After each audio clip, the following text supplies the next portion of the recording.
This is lesson 11 of module 1। Now अब तक हमने ओरेकल डेटाबेस का तकरीबन आर्किटेक्चर, तमाम आर्किटेक्चर डिस्कस कर लिया। इसमें हमने मेमोरी आर्किटेक्चर था, आपका फिजिकल आर्किटेक्चर था, स्टोरेज है, आपका टेबल स्पेसेस, डेटा फाइल्स, हमने जितना भी फिजिकल आर्किटेक्चर लेवल की डिस्कशन थी हमने अपनी कंप्लीट कर ली है। अब हम बात करते हैं लॉजिकल ऑब्जेक्ट्स। ऑब्जेक्ट्स जिसमें एक्चुअली हमारा डेटा को जो मैनेज कर रहे हैं। देखें, अब होता है डेटा, असल चीज तो हमारे डेटा है ना, जिसके ऊपर सारा काम हो रहा है, इस पर सिक्योरिटी लग रही है, यूजर बन रहे हैं, तो किसके नहीं हो रहे हैं, सब डेटा के नहीं हो रहे हैं। अब वो डेटा कैसे मैनेज कर रहे हैं? By the use of this in logical objects के थ्रू हम उस डेटा को मैनेज कर रहे हैं। तो सबसे इंपॉर्टेंट ऑब्जेक्ट है हमारा है टेबल।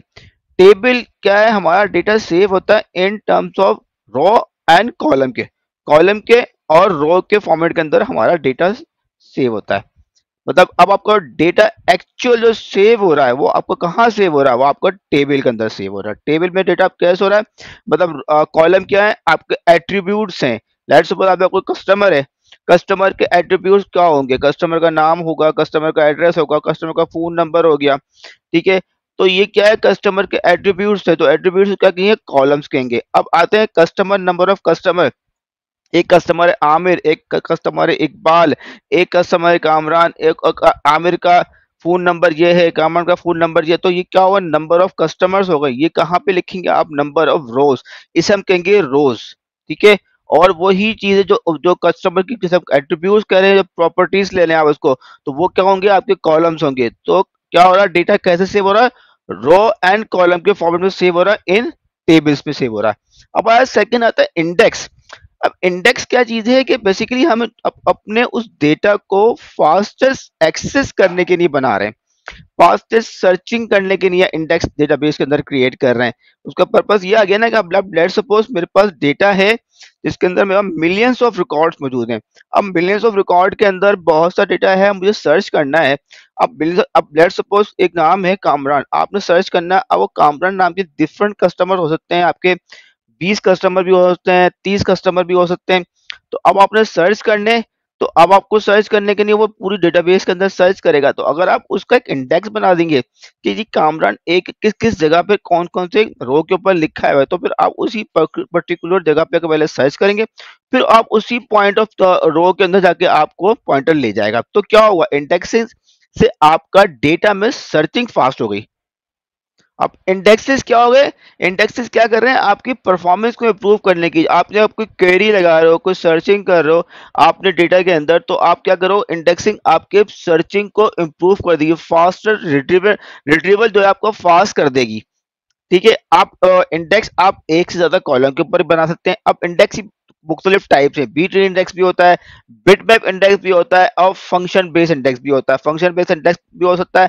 तो ये क्या है? इंडेक्सेस की टाइप है। तो हमने क्या बात कही कि इंडेक्स हमें क्या कर रहे हैं? हमारी क्वेरी को इंप्रूव करने की, परफॉर्मेंस को इंप्रूव करने के लिए हम इंडेक्स बनाते हैं। अब आपका, अब क्या हुआ? आपने एक कॉलम है, आपने उसके ऊपर इंडेक्स बना दिया।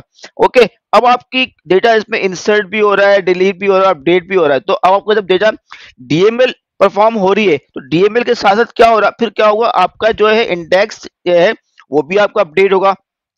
तो फिर हमने टेबल के ऊपर इंडेक्सिंग ये भी देख के करनी है कि हमारे डीएमएल स्लो ना हो जाए। अब ये ना हो कि हम मुख्तलिफ हर, अगर हमारे पास एक टेबल के अंदर 16 कॉलम्स हैं, तो 16 के 16 कॉलम के ऊपर आपने इंडेक्स बना दिए। अगर आपने 16 के 16 कॉलम के ऊपर इंडेक्स बना दिए तो फिर तो फायदा नहीं है, आपकी तो डीएमएल स्लो हो जाएगा। तो फिर आपने इंडेक्स ऐसे नहीं है कि आपने परफॉर्म क्यूरी आ रही है वो आपने फॉरवर्ड पे इंडेक्स बना दिया। आपने देखना है कि आपने जो सर्चिंग कर रहे हैं कि वो सर्चिंग जरूरी है भी या नहीं है।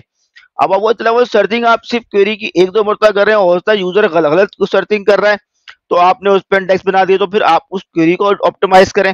तो इंडेक्सेस को बनाने के लिए फिर आप ये देख के बनाएं कि ऐसा ना हो कि आप इंडेक्सेस ज्यादा बना देंगे तो क्या होगा? आपकी क्वेरी जो है ना, डीएमएल डीएमएल आपकी स्लो हो जाएगा। क्योंकि जब आपका आपका इंडेक्स टेबल को, इंडेक्स को वो भी अपडेट करेगा ना, इंडेक्स के टेबल को अपडेट करेगा, तो क्या अपडेट करेगा तो ऑब्वियसली आपकी डीएमएल स्लो हो जाएगी। तो आपने क्यूरी तो आपकी फास्टर हो गई मगर आपकी डीएमएल स्लो हो गई।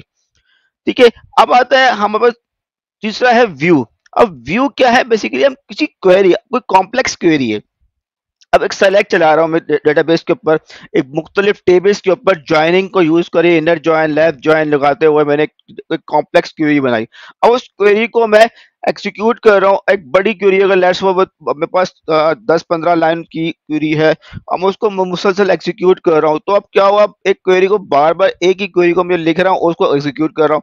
अब उसमें क्या करूंगा, एक उसका व्यू क्रिएट कर दिया, व्यू क्रिएट कर दिया, क्या उसका एक मैंने, अब क्या हुआ, वो उस क्वेरी का एक नाम दे दिया हमने, उसका नाम दे दिया, उस क्वेरी को जैसे आप सिर्फ और सिर्फ क्या करेंगे, उस व्यू को चलाएंगे, आपने किया क्रिएट और रिप्लेस व्यू, ठीक है, व्यू का नाम दिया एज सेलेक्ट स्टैटिक, जो भी आपकी क्वेरी आपने वो दे दी। अब क्या हुआ, व्यू का नाम दे दिया आपने एबीसी, अब लिखे सेलेक्ट स्टैटिक फ्रॉम एबीसी। अब क्या हुआ, सेलेक्ट स्टैटिक फ्रॉम एबीसी करेगा, उसके पीछे जो क्वेरी लिखी है वो खुद ही ओरेकल चलाएगा, आपको क्वेरी चलाने की जरूरत नहीं पड़ेगी। तो क्या, मगर ये नहीं है कि आपका डेटा, वो एक्चुअली आपका डेटा स्टोर नहीं हो रहा, वो सिर्फ आपकी कॉम्प्लेक्स क्यूरी का शॉर्टकट बन गया है। तो आपके लिए क्या है, व्यू का आपको ये पर्पज मिल गया कि आपके लिए वो एक्चुअल डेटा सेव नहीं कर रहा, ठीक है, डेटा स्टोर नहीं कर रहा, सिर्फ क्या कर रहा है, वर्चुअल आपका जो टेबल है ना, आपकी क्यूरी के बेस के ऊपर वो आपका क्रिएट हो जाता है। तो व्यू का पर्पस बेनिफिट ये है। आप इसमें व्यू भी ऐसे भी कर सकते हैं। अब आपको लेट सपोज एक टेबल, एक टेबल के अंदर आपके बहुत से ऐसे कॉलम्स हैं कि जो कि आपने हर यूजर को नहीं दिखाने, तो आप ये भी कर सकते हैं कि उस टेबल के उस पर्टिकुलर कॉलम के बेस पे आप एक व्यू क्रिएट कर दें और यूजर को वो व्यू ग्रांट कर दें, ठीक है, तो वो यूजर को वो टेबल आप ना बताएं, यूजर सिर्फ उस व्यू को सेलेक्ट करेगा, तो उस व्यू में जो आपने सेलेक्टेड टेबल के जो कॉलम डाले होंगे, जो कॉलम सेलेक्टेड डाले होंगे और जो क्वेरी का ना डेटा दिखाना चाहते हैं, वो आप वो भी कर सकते हैं कंडीशन पे, तो उसको वही डेटा नजर आएगा, उसको ओवरऑल पूरा टेबल नजर नहीं आएगा। तो मुख्तलिफ बेनिफिट्स हैं, आप व्यू को यूज कर सकते हैं। बस एक फर्स्ट बात आती है कि व्यू के अंदर आपका कोई डेटा एक्चुअली सेव नहीं हो रहा होता, एक समझ लें एक वर्चुअल टेबल होता है जो कि किसी क्यूरी बेस के ऊपर आप बना सकते हैं, उसमें कोई कंडीशन भी दे सकते हैं, वेयर क्लॉज भी लगा सकते हैं और स्पेसिफिक कॉलम को भी लगा सकते हैं, ठीक है। तो ये हो गया हमारे पास व्यू। अब आता है फोर्थ वन है प्रोसीजर। प्रोसीजर क्या चीज है, आपकी कोडिंग है, डेटाबेस के अंदर आप कोडिंग भी कर सकते हैं। कोडिंग आपका है, पीएलएस के अंदर कोड है, आप इफ कंडीशन लगा रहे हैं, एल्स की कंडीशन लगा रहे हैं, ठीक है, आप डिफरेंट कैसे सेलेक्ट एग्जीक्यूट कर रहे हैं, आप फॉर के लूप लगा रहे हैं, डू व्हाइल का लूप लगा रहे हैं, तो ये सारी क्या प्रोग्रामिंग कोडिंग है, आप क्या कर सकते हैं, प्रोसीजर के अंदर लिख सकते हैं। अब बात आती है फंक्शन। अब फंक्शन क्या है, फंक्शन भी जस्ट लाइक प्रोसीजर ही है, मगर फंक्शन को आप कोई वैल्यू प्रोवाइड करेंगे और उस वैल्यू के बेस पे फंक्शन आपको कोई रिजल्ट रिटर्न करेगा। प्रोसीजर सिर्फ ये कि आपने रूटीन लिखी, उस रूटीन को प्रोसीजर एग्जीक्यूट कर देगा डेटाबेस के अंदर। आपने लेट्स सपोज कोई बैलेंस शीट की आपने स्टेटमेंट, आपने कहा बैलेंस शीट जो है मेरी बना दो, ठीक है, बैलेंस शीट क्या क्या मुख्तलिफ टेबल्स में डेटा सेलेक्ट किया और उसकी समरी बना के एक अलग टेबल का डेटा इंसर्ट कर दिया, वो एक प्रोसीजर लिखा, उसके अंदर डिफरेंट कैसे प्रोसीजर है कि एक मुख्तलिफ टेबल डेटा सेलेक्ट करके लेगा, आपको बू बाय के लूप लगेंगे, इफ की कंडीशन लगाई उसके करके लूप बाय को लूप लगा के और कहीं ले जाकर उसने डेटा को इंसर्ट कर दिया, किसी टेम्परेरी टेबल में इंसर्ट किया, परमानेंट टेबल के अंदर आप इंसर्ट करना, या आपने बैलेंसेस को अपडेट करवाना चाहते हैं, वो आप यूज कर सकते हैं, प्रोसीजर के थ्रू यूज कर सकते हैं। मगर आप चाहते हैं फंक्शन, अब फंक्शन ऐसा है कि आप चाहते हैं कि यार मेरा एक कॉलम है उसको डिक्रिप्ट करके लेके आ जाओ, ठीक है, या मेरे पास डिक्रिप्ट करके लेके आ जाओ, या मेरे पास एक फंक्शन ऐसा कर दे कि मैं जैसे ही डेटाबेस में एग्जीक्यूट चलाऊं तो मुझे एक कस्टमर का बैलेंस निकाल के दे। अब बैलेंस के नहीं हो क्या करेगा, डिफरेंट टेबल जगहों जगहों से जाएगा, जाकर सेलेक्ट करके लेकर आएगा और यूजर को रिटर्न कर देगा। तो वो चीज आप एक फंक्शन क्रिएट कर दें, उस फंक्शन को आप क्या सिर्फ कस्टमर की आईडी दें, वो क्या करेगा, एग्जीक्यूट करेगा, उस कस्टमर की आईडी जो दी होगी उसके बेस पे जो उसका बैलेंस होगा आपको रिटर्न कर देगा। तो फंक्शन में आप सारे काम भी कर सकते हैं। तो क्या हुआ, फंक्शन में क्या हुआ, आपको जो वैल्यू उसको इनपुट देंगे और आपको डेटा रिटर्न करेगा। प्रोसीजर में से आपने उसको कोई वैल्यू इनपुट तो देंगे मगर वो आपको कुछ रिटर्न नहीं करेगा। जैसे आपको क्या हो गया, प्रोसीजर हो गया। अब आते हैं पार्टीशन। ओके, बहुत इंपॉर्टेंट चीज है पार्टीशन। क्या है, आपको टेबल में डेटा इंसर्ट कर रहे हैं, अब आप चाहते हैं कि टेबल का डेटा इंसर्ट हो रहा है, मैं बात करता हूँ टेबल के अंदर आपका कोई टेबल है, सेल्स का टेबल है। अब सेल्स के टेबल पे अंदर आपने 5 साल की सेल्स एक टेबल के अंदर मौजूद है। अब आपकी हर मंथ की सेल उसमें मौजूद है, आपको एक मंथ के अंदर सेल आपने 10 मिलियन की सेल पड़ी है, 10 मिलियन की सेल की रोज पड़ी है हर मंथ के हिसाब से। अब आप जब सेलेक्ट करेंगे तो क्या करेगा, लेट्स वो टेबल का साइज आपको बन गया 10 GB की, और 10 GB के अंदर आपकी 100 मिलियन ऑफ रोज उसके अंदर मौजूद है। जब आप सेलेक्ट चलाओगे तो अगर लेट्स वो एक मंथ का टेबल है, एक मंथ आपने बोला थी मई का टेबल में से मई का डेटा, आप उस टेबल में से मई का डेटा निकाल के लेकर आ जाओ, तो ओरेकल क्या करेगा, उसी टेबल के अंदर जाएगा। अब ठीक है, अगर इंडेक्स लगा होगा कोई मसला नहीं है, आप मगर जाके वो उस कंप्लीट टेबल को ही रीड करेगा, उस पर्टिकुलर मंथ पे जाएगा उस उसी टेबल के, और जाके उस मंथ का डेटा वहां से सेलेक्ट करके लेकर आ जाएगा। तो क्या हुआ, आप यही चीज आप पार्टीशन में कर सकते हैं। आप ये करें, मंथ का एक पार्टीशन वो अलग जगह पर रख देगा। आप चाहते हैं कि यार जो मेरा मंथली जनवरी का पार्टीशन है, जनवरी का जो डेटा लिखा हुआ है वो एक अलग टेबल स्पेस के अंदर चला जाए। आप चाहते हो कि यार उसके डेटा फाइल भी अलग बन जाए, टेबल स्पेस बन जाए और डेटा फाइल अलग बन जाए, तो आप ये भी कर सकते हो। अब आपने एक टेबल बनाया था जिसके अंदर अपने पार्टीशन नहीं थे, वो आपकी एक ही डेटा फाइल होगी, किसी एक पर्टिकुलर टेबल स्पेस के अंदर लिखा हुआ होगा, और किसी एक टेबल स्पेस के अंदर होगा, मगर हो सकता है डेटा फाइल आपकी मल्टीपल डेटा फाइल हो, मगर टेबल स्पेस एक होगा। ठीक है, तो अब क्या हुआ, अगर आप पार्टीशन कर रहे हैं तो आप उसमें टेबल स्पेस भी अलग कर सकते हैं, तो आपका टेबल स्पेस भी अलग हो गया और उसकी आपकी डेटा फाइल भी अलग हो गई। तो आप क्या हुआ, आपका डेटा जो है फिजिकली भी डिस्ट्रीब्यूट हो गया और लॉजिकली भी आपको डिस्ट्रीब्यूट हो गया। तो पार्टीशन के मुख्तलिफ हमारे पास ये फायदे हैं कि हमारा डेटा जो है एक डिफरेंट चंक्स के अंदर डेटाबेस के अंदर हम स्टोर कर सकते हैं by the use of partition. ठीक है, अब पार्टीशन के बहुत सी टाइप्स हैं हमारे पास। ठीक है, अब अपन आते हैं कि रेंज पार्टीशन जो कि हम लगाए डेट के ऊपर लगाते हैं। अब आते हैं लिस्ट पार्टीशन है जो कि डिस्टिंक्ट वैल्यूज के ऊपर, जो डिस्क्रीट वैल्यूज हैं आप उसके ऊपर अपने लिस्ट पार्टीशन यूज कर सकते हैं। हैश पार्टीशनिंग है जो कि हैश फंक्शंस के ऊपर आप पार्टीशनिंग कर सकते हैं, क्योंकि हमने हैश के बारे में ऑलरेडी आपको पिछले अपनी स्लाइड्स के अंदर ऑलरेडी बता चुके हैं। तो हैश पार्टीशनिंग भी आप ओरेकल डेटाबेस के अंदर कर सकते हैं। आप कंपोजिट पार्टीशनिंग भी कर सकते हैं। अब पार्टीशनिंग यहाँ तक कि आप इंडेक्स को भी पार्टीशन कर सकते हैं। अब इंडेक्स के पार्टीशन भी दो किस्म के होते हैं, कि लोकल इंडेक्स पार्टीशन होगा, ग्लोबल है। लोकल क्या होगा, एक इंडेक्स पर पार्टीशन के ऊपर आप एक इंडेक्स बना रहे हैं। ग्लोबल होगा एक सिंगल इंडेक्स बनेगा, ओवरऑल पार्टीशन के ऊपर एक सिंगल इंडेक्स बनेगा। तो क्या है पार्टीशनिंग के आपको परफॉर्मेंस, आपको इम्पैक्ट क्या है, बेनिफिट्स क्या है, क्यूरी परफॉर्मेंस मिल जाएगी, आपको मेंटेनेंस भी आसानी हो जाएगी। अब आपको लेट्स से टेबल है, अब टेबल के अंदर मई जून मैंने आपको बताया कि डिफरेंट किस्म का डेटा मौजूद है।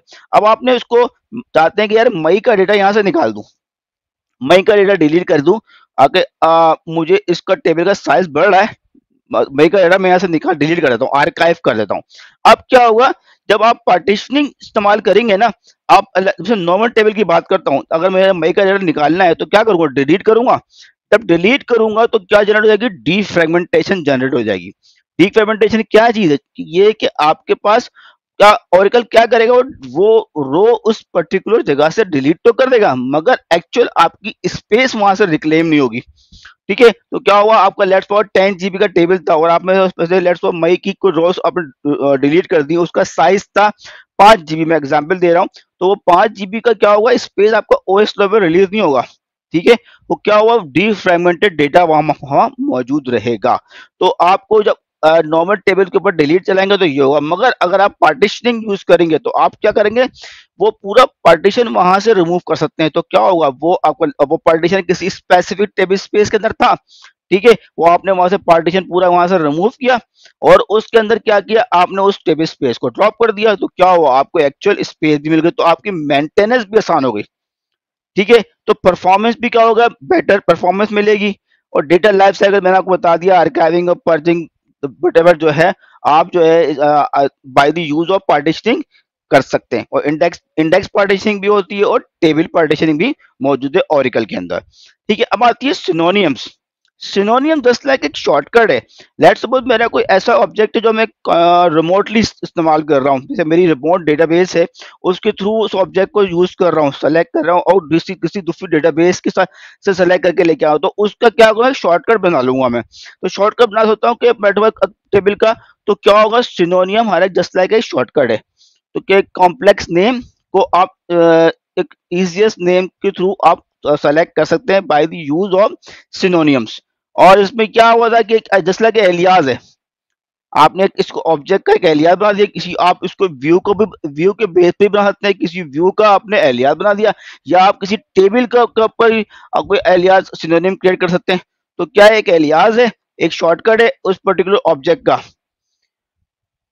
अब आता है हमारे पास सीक्वेंस। सीक्वेंस ऑल्सो एक इंपॉर्टेंट चीज है कि आपने डेटाबेस के अंदर एक होता है प्राइमरी की। प्राइमरी की क्या है कि यूनिक नंबर। अब देखा दो किस्म की होती है, यूनिक की एक होती है प्राइमरी की। प्राइमरी की के अंदर हमें अलाउ नल नहीं होता, यूनिक की के अंदर अलाउ नल होता है। दोनों का मतलब दोनों ही यूनिक होती है, मगर प्राइमरी की के अंदर हम नल वैल्यू नहीं रख सकते, यूनिक के अंदर नल वैल्यू कर सकते हैं।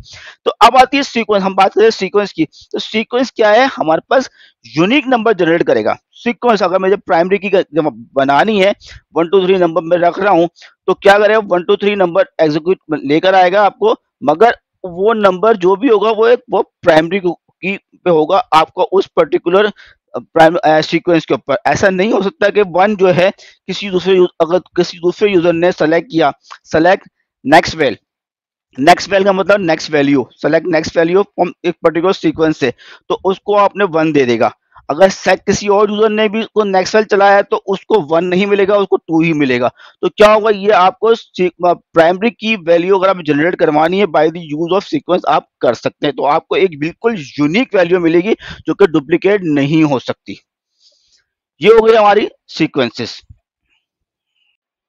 नाउ बात करते हैं यूजर एंड स्कीमा।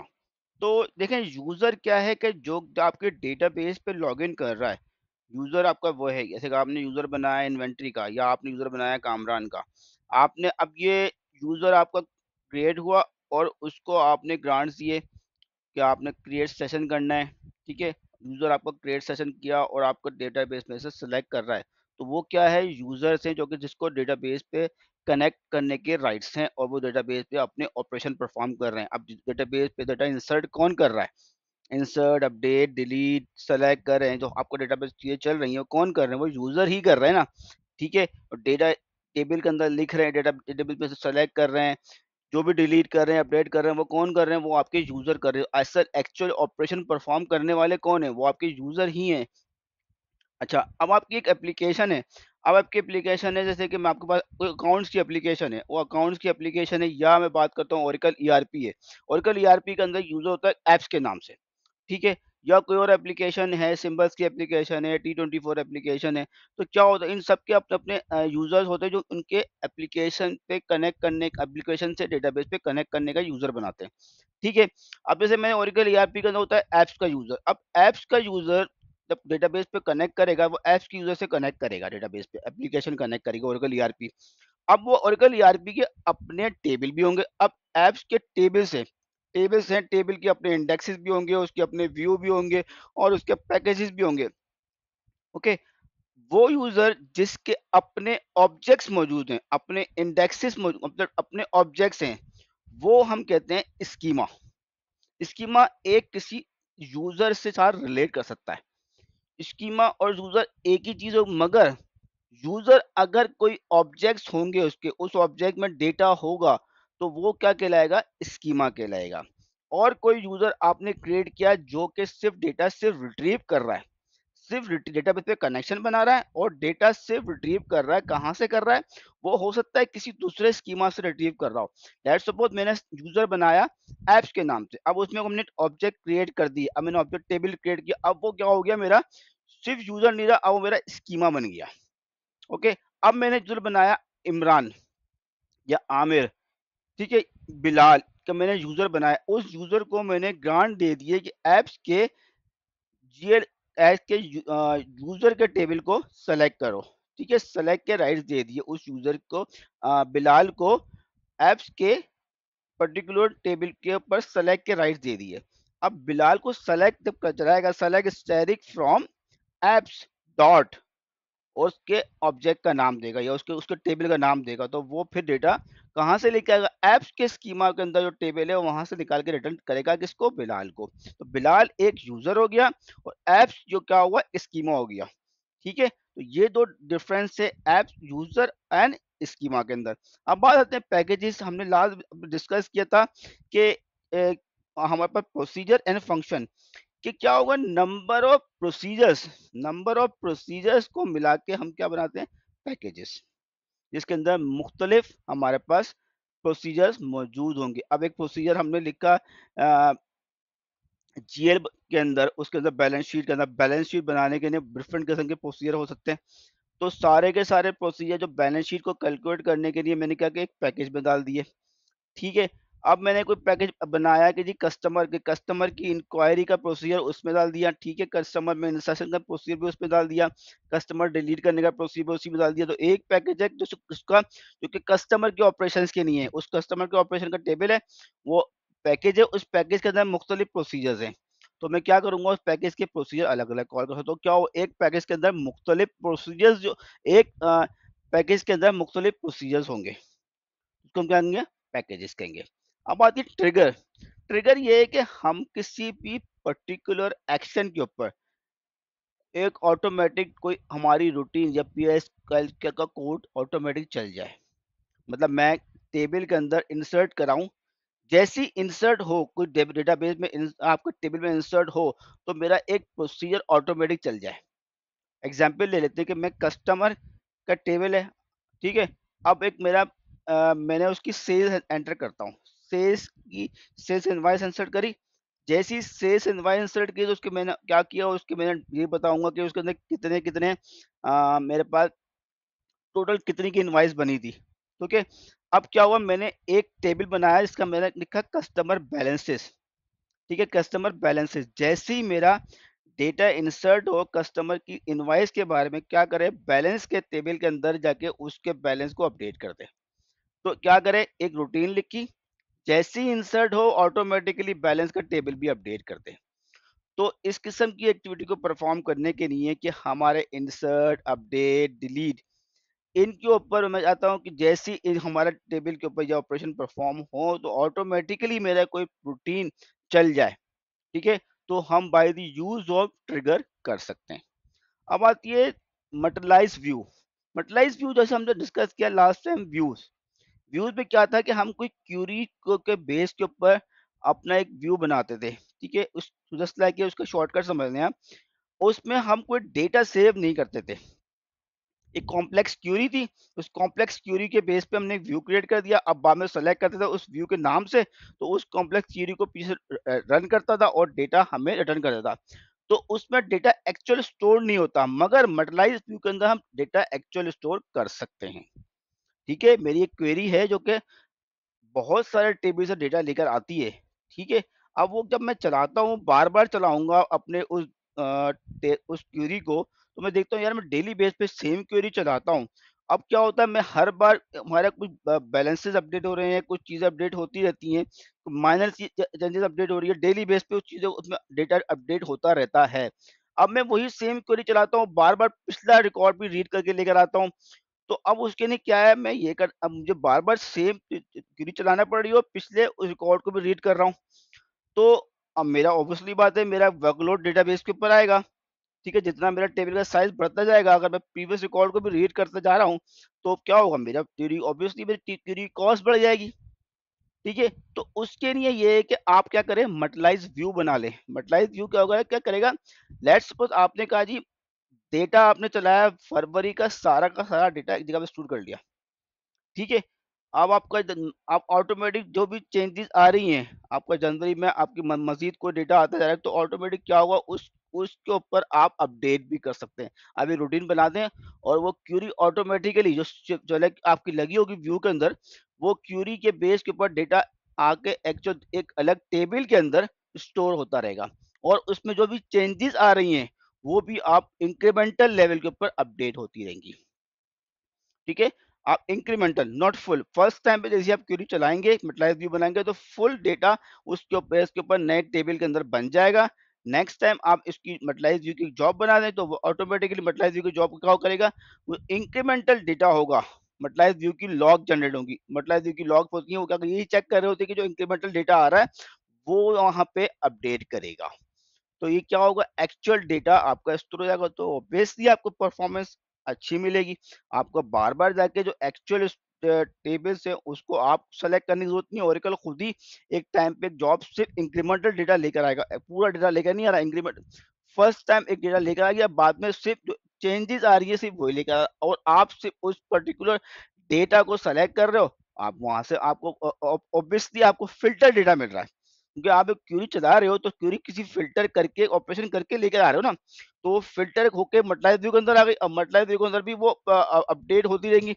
आपको फ़िल्टर हुआ डाटा आपको बार-बार उस चीज़ को ऑपरेशन सम करने के लिए, एवरेज करने के लिए, कैलकुलेशन जो परफ़ॉर्म कर रहे हैं, जॉइनिंग लगा के लेके आपको बार-बार वो काम करने की ज़रूरत नहीं पड़ेगी। आप एग्ज़ैक्ट उस डेटा को जो आपको रिक्वायर्ड है, आप सिर्फ़ वही सेलेक्ट करोगे, तो ऑब्वियसली आपकी परफ़ॉर्मेंस अच्छी होगी और बेटर होगी। ठीक है।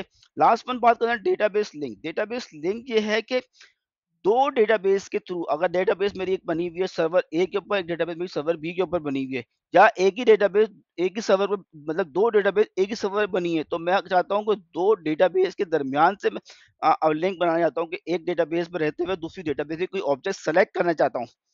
कुछ डेटा उसका कुछ मैं इंसर्ट करना चाहता हूँ, अपडेट, डिलीट व्हाटएवर जो भी ऑपरेशन परफॉर्म करना चाहता हूँ, by the use of database link मैं वो कर सकता हूँ।